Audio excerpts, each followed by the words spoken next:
So the easy trick to doubling or just growing your portfolio is changing who you're talking to. Now, I'm not saying that you should go out and tell your mom, hey, or your brother or sister, say, hey, I'm not talking to you anymore. Right. I'm not saying do that. I'm just saying make 2 phone calls a day, right? Most people, if they're working a W-2, they get a lunch hour.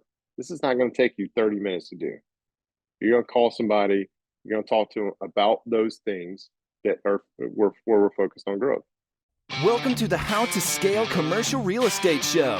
Whether you are an active or passive investor, we'll teach you how to scale your real estate investing business into something big. Jay Helms is a financial freedom achiever, a real estate investor living a nomadic, slow travel lifestyle with his family of five. He's the founder of the W2 Capitalist, and he's an Amazon #1 best-selling author. Jay, welcome to the show. Sam, thank you, man. Man, I don't want to say this wrong. This is going to come out wrong, but you got a voice for radio. I got to be careful not to say.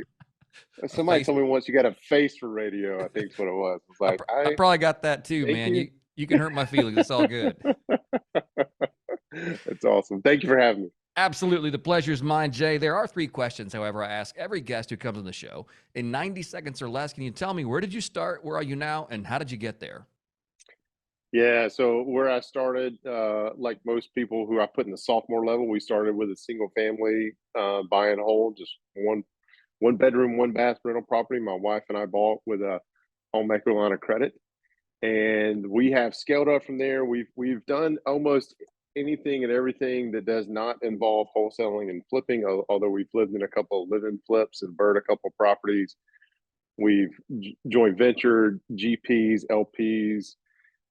We're still in a lot of those deals together. That's kind of where we're going to stay, and that's in the small to medium-sized multifamily space. And we've transitioned into lending and hard money lending, um, and that's kind of where we're at today. Even though we've got our portfolio, we're kind of focused on. Hopefully, I see it as a graduation. So we're just, we're lending to people, and we're earning a lot higher interest rates. We're not getting to tap into the equity unless it's on a joint venture piece or a GP or LP deal. But with the lending piece, it's so much more passive than any of the other stuff. It's incredible. But how we got there, and we're going to talk about this, is really through partnerships, right? And getting to know folks and really learning some lessons along the way about what a great partnership would look like. And I hate that old saying that the only ship that doesn't sail is a partnership, because it's simply not true. Doesn't mean you're going to have some rough seas, possibly, but one of the things that I've figured out along the way is not only with investing, do you have to have investing criteria and stick to those investing criteria, you also have to have partnership criteria, and you got to stick to those partnership criteria when an opportunity presents itself.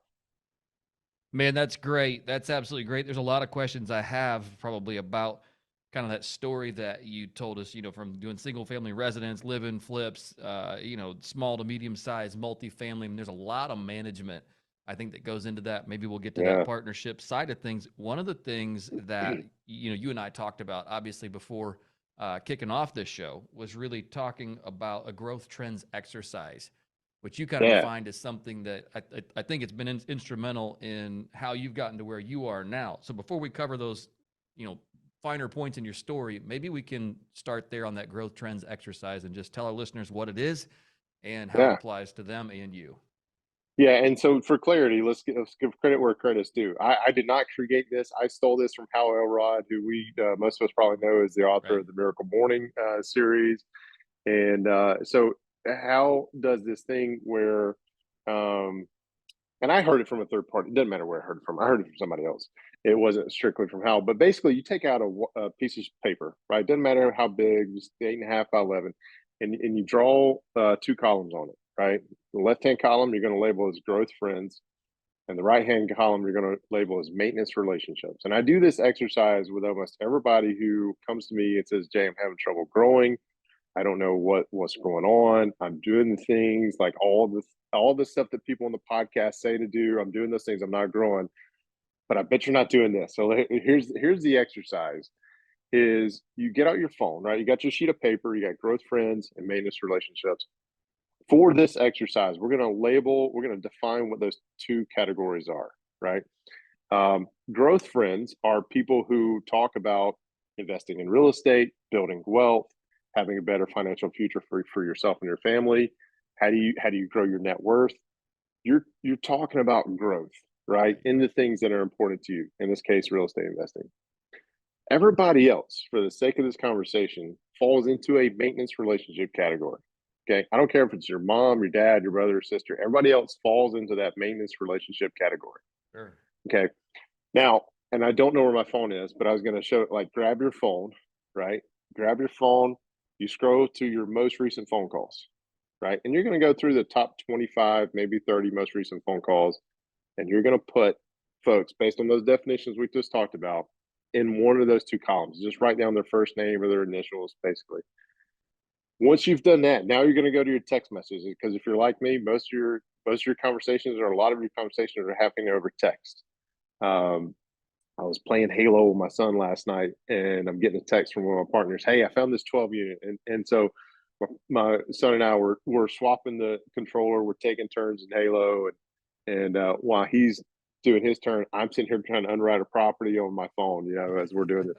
And so, but you go through your text messages and you do the same thing, right? Go for maybe the top 25, 30 text messages. If it's about growing your real estate portfolio, it's about building wealth, how to, better secure your financial future for your family, then those folks or those messages that you're talking to are going to go in the growth friends column. Again, everybody else, maintenance relationships. Even if it's a funny meme that makes you laugh and it's entertainment, it's going to go into the maintenance relationships column. And here's what happens when I have this conversation with a lot of people when we go through this exercise. We get to the end of that exercise, and they're complaining about, hey, I haven't grown, I don't know what to do. And I was like, look, I don't even show me your piece of paper. I know what it looks like. You're really heavy on maintenance relationships, right? Like you may have a handful in growth friends. Everybody else is in maintenance relationships. And they're like, yep, yes, that's exactly it. So the easy trick to doubling or just growing your portfolio is changing who you're talking to. Now, I'm not saying that you should go out and tell your mom, hey, or your brother or sister, say, hey, I'm not talking to you anymore. Right. I'm not saying do that. I'm just saying make 2 phone calls a day, right? Most people, if they're working a W-2, they get a lunch hour. This is not going to take you 30 minutes to do. You're going to call somebody, you're going to talk to them about those things that are where we're focused on growth. At the end of that phone call, you're going to ask them, hey, who else do you know that likes to talk about this stuff, right? And you keep building it, and you're just making 2 phone calls every day. Mm. And you do that for 6 months, and then you do that growth maintenance exercise again, and it's going to be switched. It's going to flop, and your portfolio is going to look different. Your mindset's going to be a lot different, and it's amazing what that little exercise can do, and that commitment to making those 2 phone calls a day. It's incredible. I love that. That is brilliant. And you, of course, I'm sitting here thinking through it while you're talking about it. I'm like, man, I wonder. I mean, because even, and I'm thinking through maybe the last 20 phone calls in my phone. It's everybody from lenders to distributors to, the list just goes on, but none of those would be classified necessarily as growth. Right. Yeah. Yeah, you're a supplier. Okay. It's still not a growth phone call. Yeah, it's work, but it's not it's a maintenance relationship. It is. That's convicting, because you got to look back at that and you go, oh, like, man, I need to work more on my growth phone calls every day. So I love that. Yeah, how was this impactful? I'm going to ask a leading question here. You're going to be like, well, that's a stupid question, Sam. But like, how was this impactful for you? I mean, obviously, like you're saying, this could have, wild impacts for everyone else, but what did it do for you implementing this? So the reason why I started as W-2 capitalist, right, is I fell into this category of I didn't grow up in a family of investors, didn't have friends who were investors, or didn't work with a lot of people, didn't work with anybody who was investing in real estate. And we had bought my wife and I, we had bought 3 properties, and we were like, all right, we're on to something. We're seeing, income come in, and I'm using passive in air quotes, passively, even though we were self-managing. And like we're on to something, but we've kind of tapped out our resources, right? Like if we want to grow past this, I've got to get comfortable with partnering with folks.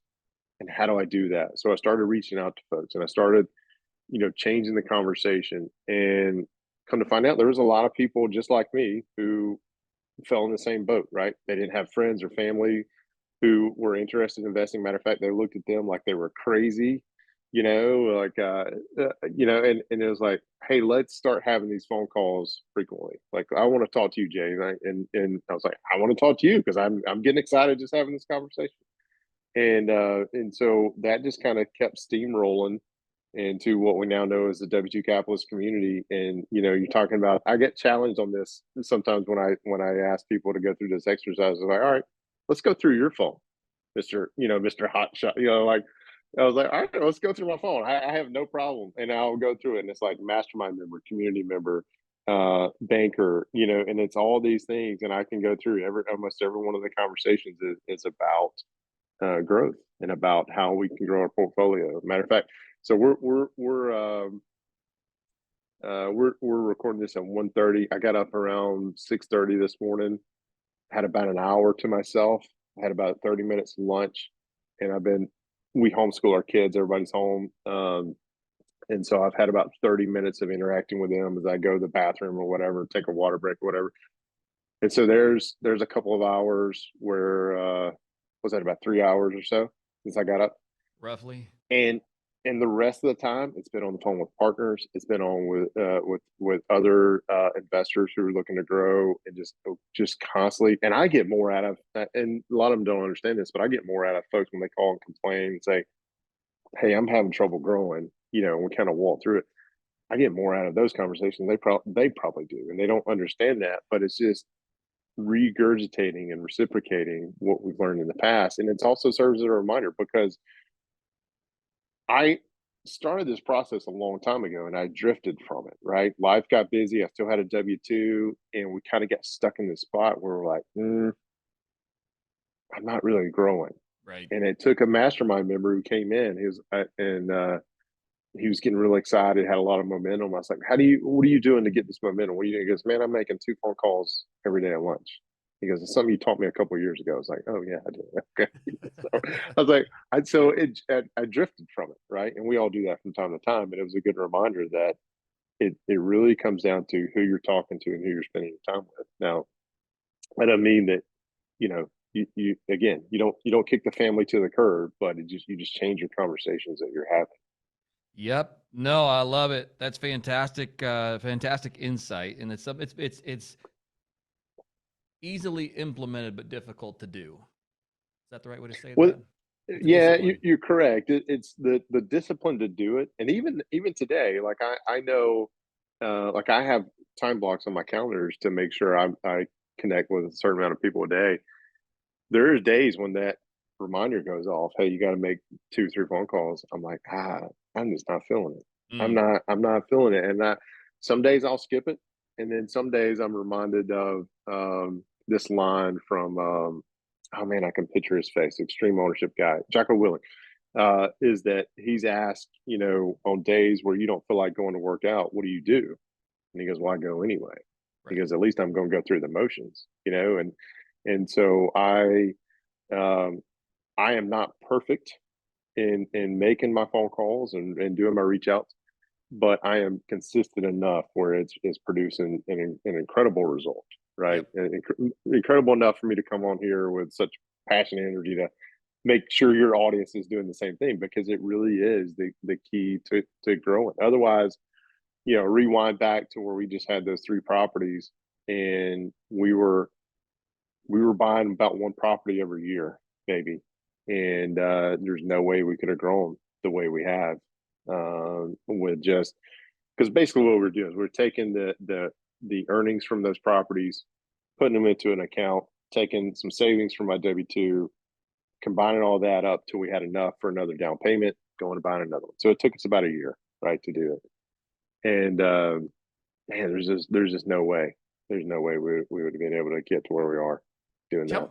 Tell me about your business. Like, what does your business look like today?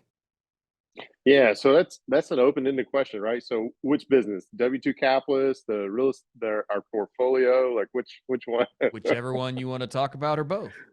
Yeah, so our portfolio, we've got a mix. We've got a little mix of we've got my wife and I, we've got a fourplex ourselves, we got a short-term rental ourselves. And then the rest of the stuff we're in is through partnerships, either through joint ventures or limited partners. We're not a general partner on anything right now. So joint ventures, limited partners, and then we also do some hard money lending on the side. And so all kind of real estate focused. And then the W2 capitalist is what feeds a lot of that. So a lot of our partnerships came from the W2 capitalist, because back to that investing or partnership criteria is one of the things that I do is I've got to know you. I got to know you, not for just six, I use a rule of 6 months, and I can't remember if I read that in a book somewhere or if it's like the SEC guideline for raising money or taking money from somebody to invest in one of your deals. I shouldn't say taken, but having a partner invest with you in your deal. But I use that rule for 6 months. I got to get to know somebody, and it's one of those things where it's not like, Sam, you and I are going to have a phone call today. 6 months from today, we have another phone call, and I check that box. That's not what I'm talking about, right? You got to get to really know somebody, and this helps me filter out a lot of folks from um, tire kickers, essentially. Because like you, probably your social media probably gets inundated with, "Hey Sam, I got this deal. I want to partner with you on it." Blah blah blah. And I'm like, and I was like, "Hey, look, I'll take a look with you. But you need to know I have this rule. I got to get to know you before I'm going to partner with you." And 9 times out of 10, here's how the conversation goes. It's like, absolutely, I respect that. I would love your feedback on this. And I was like, great, let's schedule a call. Just want to reconfirm. I'm not looking to partner, but I'll take a look at this and poke holes in what you may be thinking, like you asked me to. And 9 times out of 10, that's the end of the conversation. There's no follow up from them.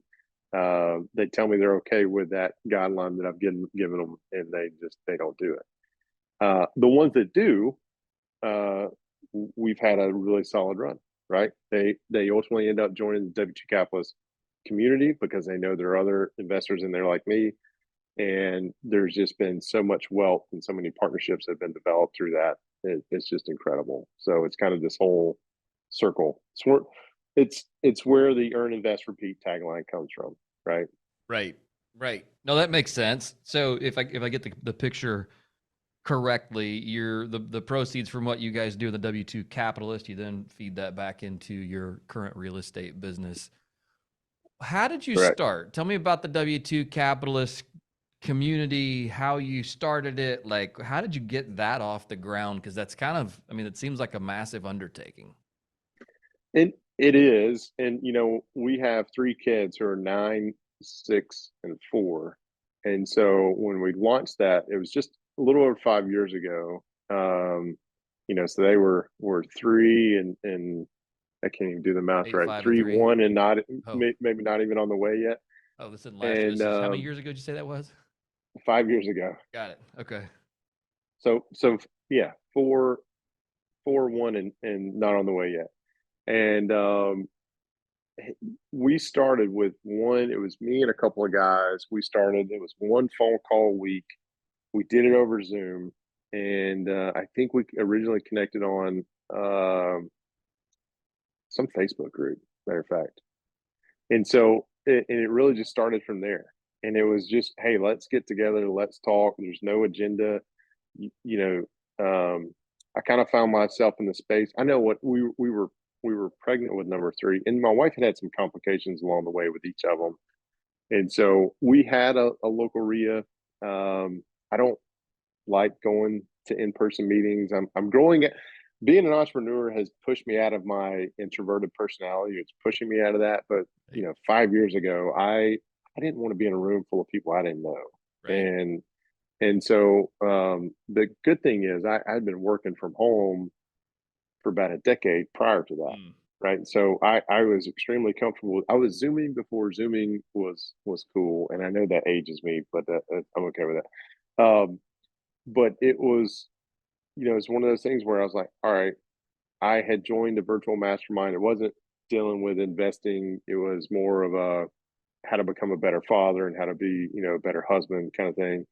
And because I was new at it, new husband, new father. I was like, we got another one on the way. What do I got to do to do this right? Had a lot of perfectionism in me at that point in time, and so I joined this group, and they were already doing it. And a lot of what I did, I just mimicked off of what they were doing, Mm. and just kind of created my own. So, but it was a massive undertaking. It started with one phone call a week. It was on Tuesday nights. It went for about an hour, hour and a half, sometimes, and now we're up to over 20 calls a month that sometimes go to 3 hours. With I think we've got 60 members at the moment, and it's incredible. We focus a lot on the various niches. Most of it is buy and hold, and that's yeah. It didn't happen overnight. Right. No, I Yeah, can't imagine that it did. And I think, what you've done, it sounds very organic though, in its own right. yeah. It kind of just, I mean, it didn't We sound like you set out to build it this way.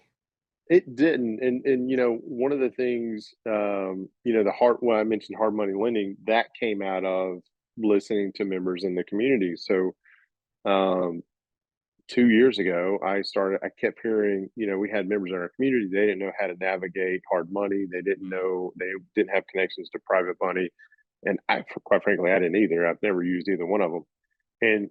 But I just kept hearing folks like, man, I got this really good deal. I was like, all right, let's underwrite. Let's see how good this deal is. And we'd underwrite together. I was like, holy shit, that's a good deal, Right. And so many deals would fall through because they couldn't find short term financing for them. Right. And so after about a year of hearing that, um, well, I'd say after about 6 months of hearing that, I set out to, okay, let's bring a hard money solution to the community. And about 6 months later, launched it with a few guys who were among the original founders in the community. So I've gotten to know these guys, by this time 4 years, and we just passed. We incorporated in June of 22. Did our first loan in September of 22, and this past September, at our year anniversary mark, we had passed 4 million in loan originations for fix and flippers.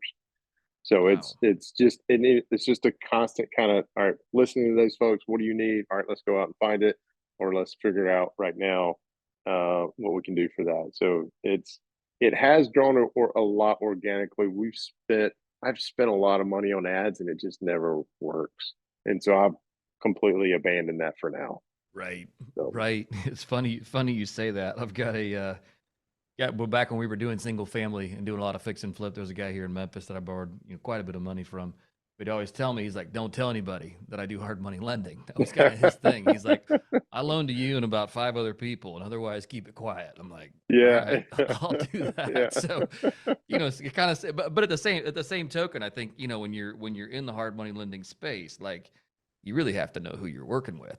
And yeah, yeah, which yeah, is funny because I went back to him here recently for something that we had, like you said, very short term, like 90-day deals, and it was like, I need money that's really short term. The price is kind of irrelevant, so I went back to him and just yeah. said, "Hey, man, let's look at this." He's like, yeah, absolutely." So it's helpful. I mean, incredibly Yeah, helpful when you have opportunities like that you just can't pass up. Like, there's yeah, quick turns on stuff that has huge upside. You might as well take advantage of it. So that's really yeah. cool. Jay, we're about out of time here, but I do have one.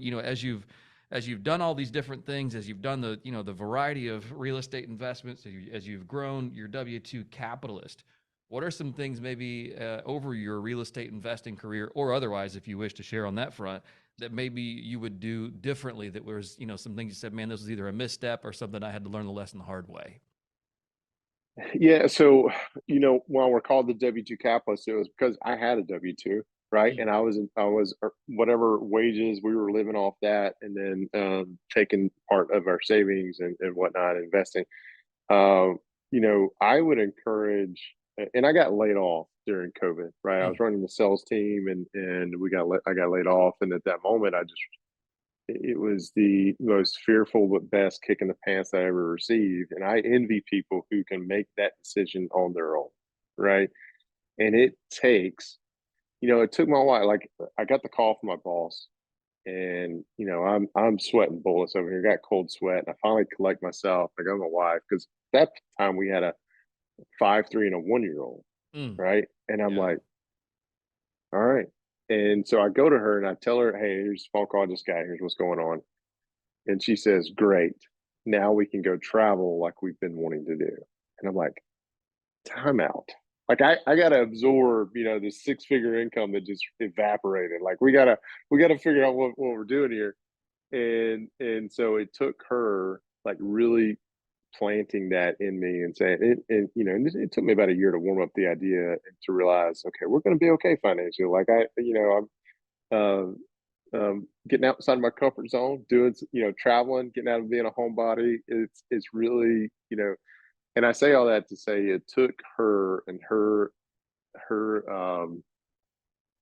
she's so solid in her the way she views things and whatnot, and I'm extremely lucky to have her. And that, I look at her as my best and most valuable partner. One of the things that frustrates me about her though is I'll be grinding on an issue for like weeks, and I'll go to her and I explain it to her, and like instantly she gives me the most brilliant answer. And I'm learning like that time period to go to her is shortening, but I have trouble asking for help, like I guess most men. But um, the thing that I would say is whoever's listening to this is your partnership is not only with your spouse but with potential real estate partners has to be solid, right? It has to be solid. There's no need to rush into a deal. Don't get hyped up or get caught up in the hype of how amazing a return is going to be. And there's a lot of people right now that I talk to who, when they sit down and they absorb kind of how they got in the situation they're at, they're like, I rushed into it. I didn't really know this person a lot. And I'm not just talking about marriage, but I'm talking about investing as well. And so yeah, I would, focus on creating that partnership criteria. Uh, and here's just to kind of give you some guidelines on what mine looks like is uh, you've had to do at least one deal before of some, certain size. I've got to know you for 6 months. And kind of the kicker amongst all that is you can't be divorced more than twice. Mm, I believe that everybody has, the right to make a mistake and to correct that mistake or whatnot. But if you're on your third spouse, right, there's one of two things are happening. Number one, either A, you don't know how to treat people, or B, you don't know how to make important decisions. yeah.